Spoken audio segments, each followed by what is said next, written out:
친구야, 보내준 메일 잘 읽었다. 첨부한 동영상도 보았어. 전부 내가 한 판결을 비난하는 내용이더구나. 너는 철학자니까 우리나라 사법 시스템과 형사, 법정의 현실을 모르니까 그런 이야기에 끌릴 수도 있다고 봐. 친구니까 있는 그대로 솔직하게 말할게. 이런 얘기 공개적으로는 안 하지만 너한테는 말하고 싶다. 날 손절할지도 모른다고. 그래, 할 땐 하더라도 일단 들어는 봐. 검사 욕해야지 왜 판사를 비난해? 나더러 어쩌라고. 법정이 진실을 밝히고 정의를 세우는 곳이라고. 아니야. 몰라서 하는 오해야. 민사법정은 몰라도 형사법정만큼은 절대 그렇지 않아. 너도 그렇고 내가 보내준 동영상에서 떠든 이들도 그렇고 다 그렇게 오해한 탓에 나를 비난하는 거야. 나는 현실을 알아. 내가 부장판사야. 형사합의부 재판장이지. 경력이 20년 넘어. 나는 진실을 밝히고 정의를 실현하는 사람이 아니야. 단 하루도 그런 생각을 한 적이 없어. 그건 전적으로 틀리진 않지만 대체로 틀린 말이야. 판사가 무슨 일을 하는 사람이냐고.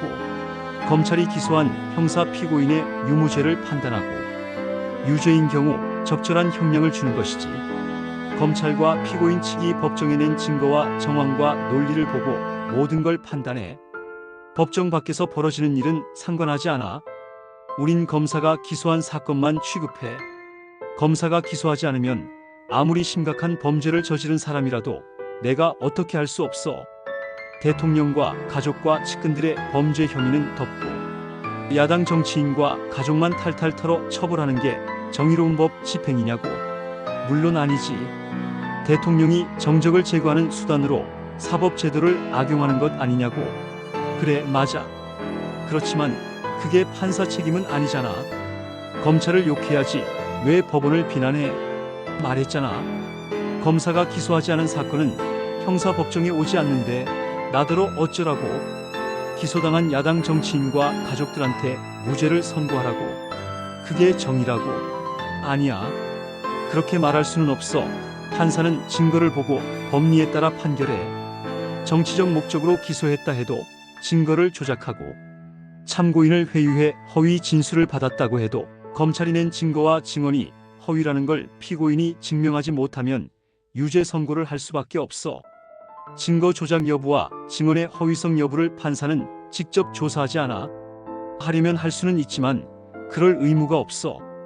처리해야 할 사건이 많아서 안 그래도 바쁜데 어떻게 그런 일까지 하겠어? 판사들은 옛날부터 스스로 알아서 늘 그래왔어. 나만 그런 게 아니야. 지금 판사들만 그런 것도 아니야. 판사는 대부분 언제나 그렇게 해왔어. 조선 총독부 시절부터 이승만, 박정희, 전두환 시대를 거쳐 민주화 시대까지 세상은 달라졌지만 판사는 달라지지 않아. 판사가 독립운동가를 감옥에 넣은 게 아니야. 검사가 독립운동가를 기소했고 그들이 실정법을 위반한 혐의를 입증했기 때문에 유죄 선고를 했던 거라고. 우리 대법원은 정치인 조봉암한테 사형 선고를 했어. 이승만이 바로 집행했지.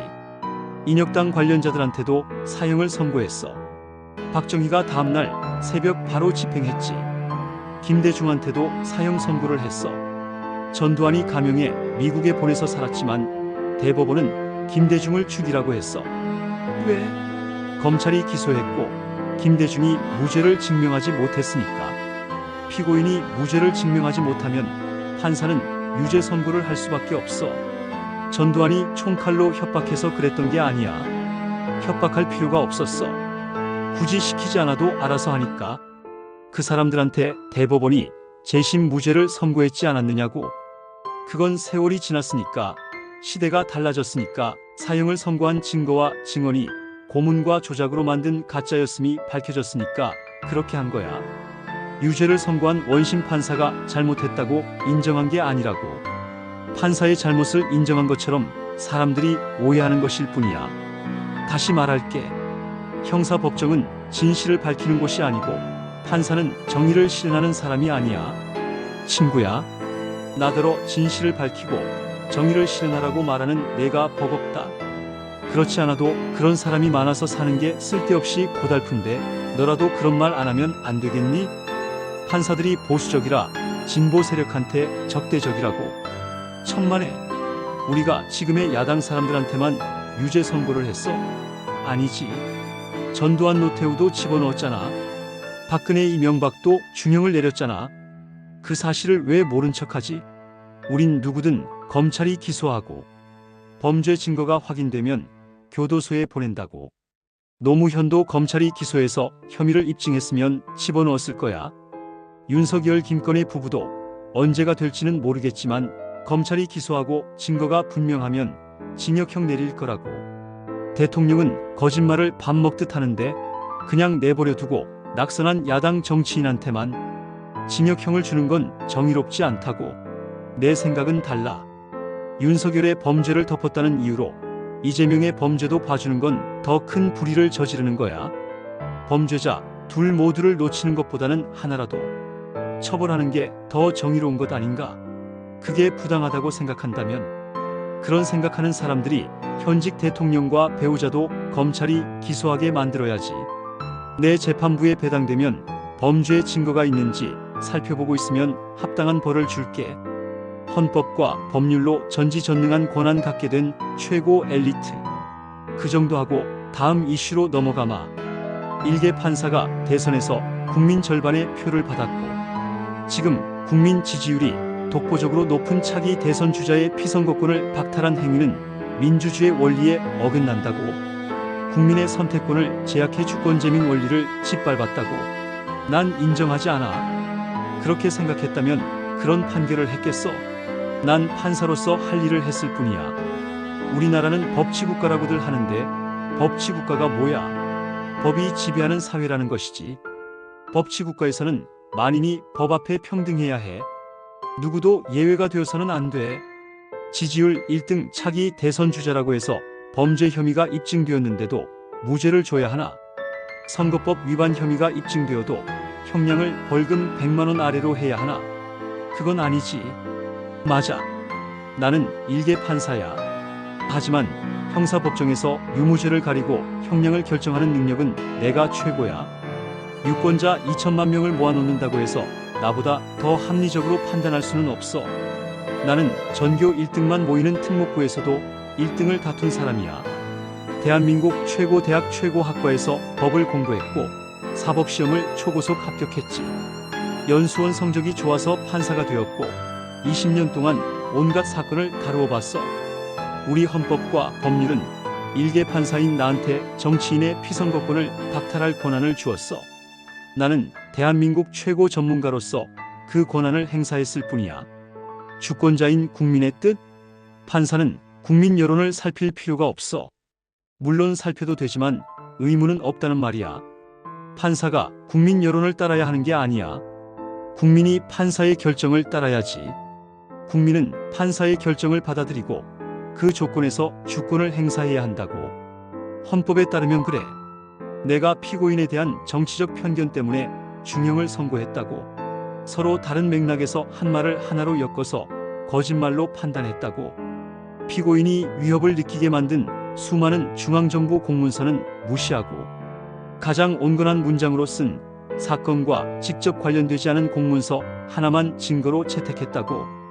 그건 그 사람들 생각이고 나는 생각이 달라. 형사재판에서 누구 생각이 중요한가? 판사 생각이 중요하지. 스스로 판단하지 않고 여론을 살필 거라면 판사가 왜 필요해? 사법시험 제도나 변호사, 자격시험을 왜 만들었어?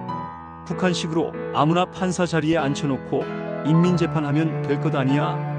판사들은 거의 다 비슷해. 상급심 기대할 것 없어. 법정에 나온 증거의 의미와 가치를 해석하고 평가할 권한은 온전히 판사의 것이야. 헌법이 누구도 판사가 하는 일에 간섭하지 말라고 했어. 그런 점에서 판사는 하느님과 동기동창이라고 할 수 있어. 법정에서는 판사가 하느님이지.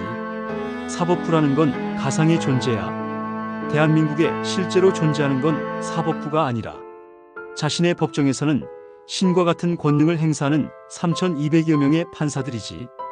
우리는 지지율 1등 차기 대선 후보도 합법적으로 제거할 권능이 있어. 그런 결정을 할 때는 인간계를 넘어 신계의 이론이 된 느낌을 맛보곤 하지. 그래, 내가 그렇게 판단했어. 차기 대선 후보 지지율 1등인 피고인의 국회의원 자격을 빼앗고 차기 대통령 선거에 나가지 못하게 하는 게 옳다고, 대한민국을 위해 바람직하다고. 왜? 선거법 위반으로 기소되어 형사법정에 선 그 자체가 문제거든. 아니 땐 굴뚝에 연기 나겠어? 판결 이유는 중요하지 않아. 판결문은 적당히 쓰면 돼. 검사가 내세운 증거만 채택하고 검사의 논리를 인용하면 돼. 나한테는 그럴 권한이 있어. 판사들이 대개 나하고 비슷하니까 상급심에서 엎어지는 일은 없을 거야. 특이한 판사도 덜어 있지만 많진 않아. 특이한 판사는 어떠냐고. 쓸데없는 데 집착하지. 의심스러운 경우에는 피고인의 이익으로 하라거나 합리적 의심의 여지가 없을 정도로 입증되었을 때만 범죄 사실을 인정하라거나, 열 도둑을 놓치더라도 한 사람을 억울한 피해자로 만들지 말라거나, 뭐 여하튼 그 비슷한 걸 원칙이라고 하면서 지키려고 해. 옳긴 하지만 현실에서는 의미가 없는 소위 공자님 말씀일 뿐인데 말이야. 무죄 추정의 원칙은 법조 가족에게나 해당되는 것. 현실은 어떠냐고. 검사가 유죄를 입증해야 하는 게 아니라 피고인이 무죄를 입증해야 해. 그걸 못하면 유죄야. 대한민국의 형사법정은 무죄 추정의 원칙이 아니라 유죄 추정의 원칙이 지배하지. 증거 없이도, 심지어는 범죄 장소와 시간을 검찰이 특정하지 못하는 경우에도 합리적 의심의 여지가 없을 정도로 명백하게 무죄를 입증하지 못하면 유죄 선고를 해. 국가정보원 비밀요원이 작성한 보고서도 무죄의 증거일 경우에는 의심할 여지 없이 명백한 사실임을 입증하지 못한다면서 배척하고, 주가 조작 전과가 있는 형사 피고인의 증언이 유죄의 증거인 경우에는 의심할 여지가 없을 정도로 완벽하게 허위임이 증명되지는 않았다는 이유로 채택하는 식이지. 왜 그렇게 하느냐고. 굳이 설명해야 하나? 너 같으면 기소되어 법정에 선 피고인과 사법시험을 합격했고 연수원 성적이 우수해 검사가 된 대학 동창 중에 누구를 더 믿겠니? 판사들이 무죄 추정의 원칙을 철저히 지키는 경우가 없는 건 아니야. 하지만 드문 예외지. 예컨대 현직 판사가 기소되면 모든 것을 법과 원칙대로 해. 조금이라도 의심이 남으면 무죄로 하고, 증거가 의심할 수 없을 만큼 분명할 때도 무죄를 줄 수 있는 법리를 받아들이지. 너도 알잖아. 전직 대법원장, 또 그 사람하고 가까운 판사들이 소위 사법농단 혐의로 기소되었지만 다 무죄를 받았다는 거. 그런 사건에서는 공판 검사도 열심히 하지 않아. 꼭 판사한테만 그러는 건 아니야. 현직 검사나 판검사 출신 변호사가 형사 피고인으로 오는 경우에도 어느 정도는 그렇게 해. 그래서 딸이 몇백만 원 장학금을 받은 교수는 징역형을 주지만 아들이 50억 원을 받은 전직 검사는 무죄를 주는 거야. 법조 가족이잖아. 어쩌다 실수한 건데 헌법과 형사소송법을 철저히 지키면서 재판을 해야지. 민주주의로 만든 권력인데 당신들이 날 뭘 어쩌겠어. 친구야, 판사가 뭐 그리 특별한 사람 아니라는 거 나를 봐서 너는 잘 알잖아. 그런데 형사법정이 뭐 하는 곳인지는 모르는구나. 걱정해줘서 고맙다.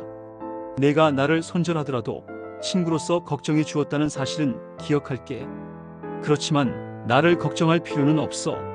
나를 욕하는 그 사람들이 나를 어떻게 할 방법은 없거든. 야당이 나를 탄핵해서 직무를 정지시킨다고 해도 그 같은 법조 가족인 헌법재판관들이 돌려놓을 거야. 법정에서 마스크를 착용했기 때문에 법조 기자들도 길에서는 나를 알아보지 못해. 인터넷에 돌아다니는 사진은 오래전 것이라 별 의미가 없어. 판사 일이 실증나면 옷 벗고 나가서 변호사 할 거야. 마음만 먹으면 대형 로펌에 가서 돈 많이 벌 수 있어. 많진 않지만 공무원 연금도 받지. 나 욕하는 그 사람들이 낸 세금으로 나한테 연금 주는 거야. 욕해도 상관없어. 그래서 혼자 이렇게 말하곤 하지. 내가 한 판결이 마음에 안 든다고. 그래서 당신들이 나를 뭐 어쩔 건데. 친구야, 너네 대학 교수들 시국서 논문 봤어? 내 이름도 있더구나. 우리 모교 교수들은 아직 안 했던데 거기도 언젠가는 하긴 하겠지. 대통령과 검찰과 법원이 법치주의를 내세워 민주주의를 파괴하고 있다고 썼던데 난 동의하지 않아. 오늘의 모든 상황은 2022년 3월 9일 대한민국 국민이 선택한 것 아닌가? 현 정부는 내가 찬양에 맞지 않는 바로 그 민주주의가 만든 권력 아닌가? 민주주의 타령은 그만하면 좋겠다. 다음 달 동창회 모임에서 웃는 얼굴로 만나기를 기대하며 이만 줄인다.